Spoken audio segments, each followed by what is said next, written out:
الله اكبر. طبعا مدام. In the last half an hour, Israel has confirmed it has agreed to a ceasefire with Iran. I'm not happy with Israel.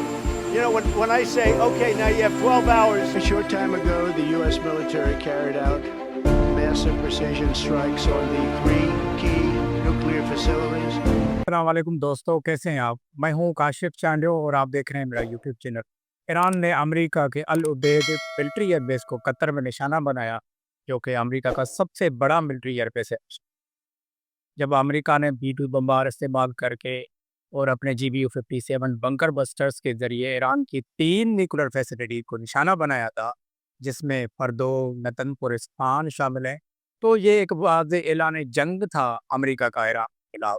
क्योंकि अगर हम तारीखी पस मंज़र में देखें तो कभी भी अमेरिका की ये पॉलिसी नहीं थी कि वो इसराइल को रेस्क्यू करने के लिए किसी सॉवरेन मुल्क पे हमला कर दे या उसके खिलाफ जंग में शामिल हो जाए।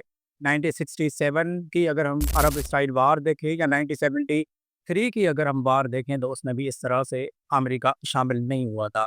और ये बात वाज़ेह है कि अगर कोई भी मुल्क कितना भी खस्ता हाल और कमज़ोर क्यों ना हो, वो अपनी सॉवरेनिटी का सौदा नहीं करेगा। हमास और हिजबुल्लाह जैसी कमज़ोर सी ऑर्गेनाइजेशन से ने इसराइल और अमेरिका के सामने घुटने टेकने से इनकार कर दिया, तो फिर ईरान कैसे सरेंडर करता है इनके सामने?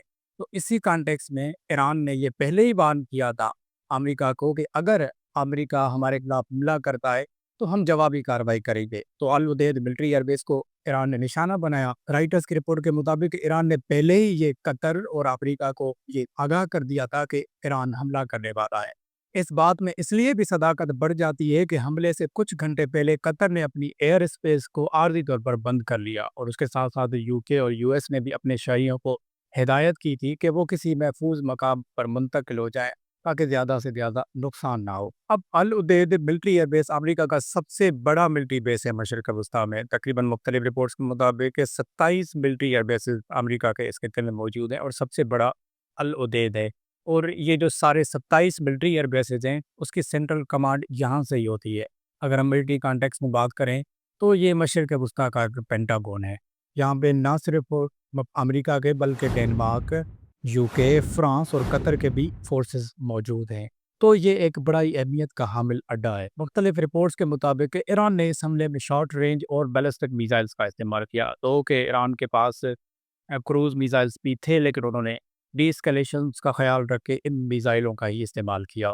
और मुख्तलिफ रिपोर्ट्स के मुताबिक कि ये तादाद मुख्तलिफ मिसाइल्स की।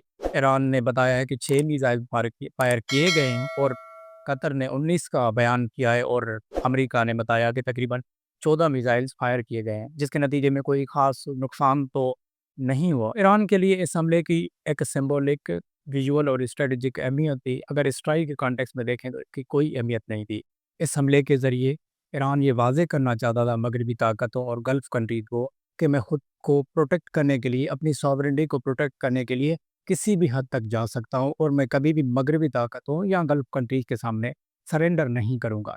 इस हमले के फ़ौरन बाद ट्रंप ने अपने ट्रू सोशल अकाउंट का शुक्रिया अदा किया और कहा कि हम भी अदा करते हैं कि उन्होंने पहले ही अब इस हमले के बारे में आगाह कर दिया था, जिसकी वजह से हमारे सारे पर्सनल और अमरीकी शहरी कतर में सेफ हैं। और ट्रंप ने उसके साथ साथ ये भी फरमाया कि ये एक अपनी नौइयत में एक कमज़ोर हमला था और शायद अब मशरक़ वस्ती में कोई अमन की लहर दिखाई दे। और कतर ने इस हमले को अपनी सॉवरेनिटी पे हमला करार दे दिया और कहा कि कतर हर हक रखता है खुद को प्रोटेक्ट करने के लिए।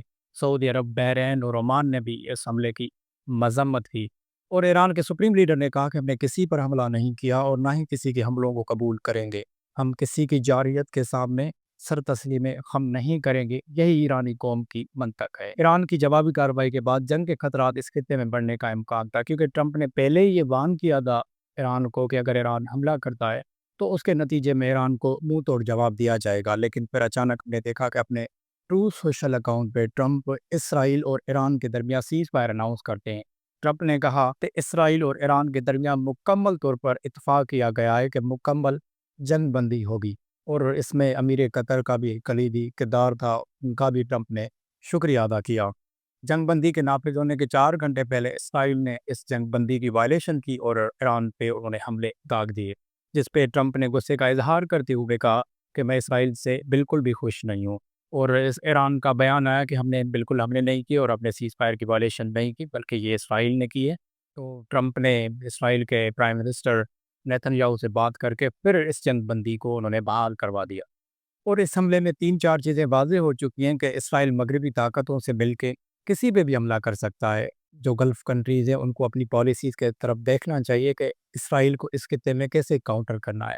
مغربی طاقتیں ان کو فل سپورٹ دے رہی ہیں تاکہ وہ جہاں پہ جس طرح سے چاہیں وہ اپنی ایکٹیویٹیز کر سکیں۔ پہلے اسرائیل نے حماس کو نشانہ بنایا، پھر حزب اللہ کو، اور پھر حوثیز، اور یہ پھر ایران کو انہوں نے نشانہ بنایا۔ ایران کو وہ تاریخی طور پہ اپنا دشمن تصور کرتا ہے، لیکن کبھی بھی پہلے ان کی جوہری تنصیبات پہ اس طرح حملہ نہیں کیا جس طرح سے ابھی انہوں نے حملہ کیا ہے۔ اور اس جنگ کے دوران اسرائیل اور امریکہ یہ بھی سیلیبریشنز کر رہے ہیں کہ ہم نے نیوکلیئر تنصیبات کو بالکل مکمل طور پہ تباہ کر دیا، لیکن اگر مختلف رپورٹس دیکھی جائیں تو اس سے یہ واضح ہو جاتا ہے، اور امریکہ کی اپنی انٹیلیجنس رپورٹ بھی یہی کہتی ہے کہ ایران کی نیوکلیئر فیسلٹیز بالکل تباہ ہے۔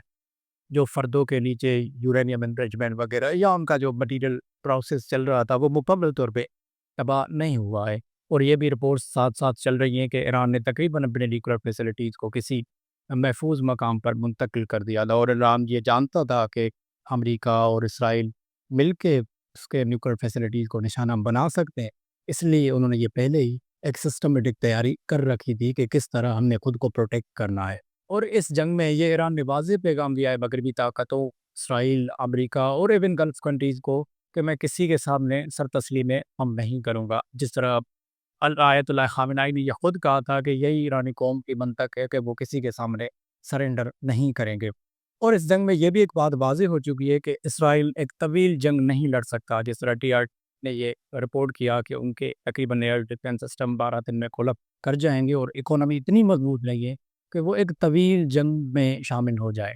لیکن اس کے برعکس اگر ہم دیکھیں تو ایران ایک طویل جنگ لڑنے کے قابل ہے، اور اس کے پاس صلاحیت ہے، اس کے ساتھ ساتھ یہ وہ افورڈ بھی کر سکتا ہے۔ ایران ایک طویل جنگ لڑ سکتا ہے اور اس میں اتنی کیپیسٹی بھی ہے۔ اگر ہم 90-80 کے دہائی سے دیکھیں تو ایران تو مسلسل انٹرنیشنل پابندیاں، لیکن اس کے باوجود بھی وہ اپنے اسٹانس اور اپنے مزاحمت کے لیے کھڑا ہے۔ انہوں نے کبھی بھی کسی کے سامنے سرنڈر نہیں کیا، خواہ وہ امریکہ ہی سپر پاور کیوں نہ ہو۔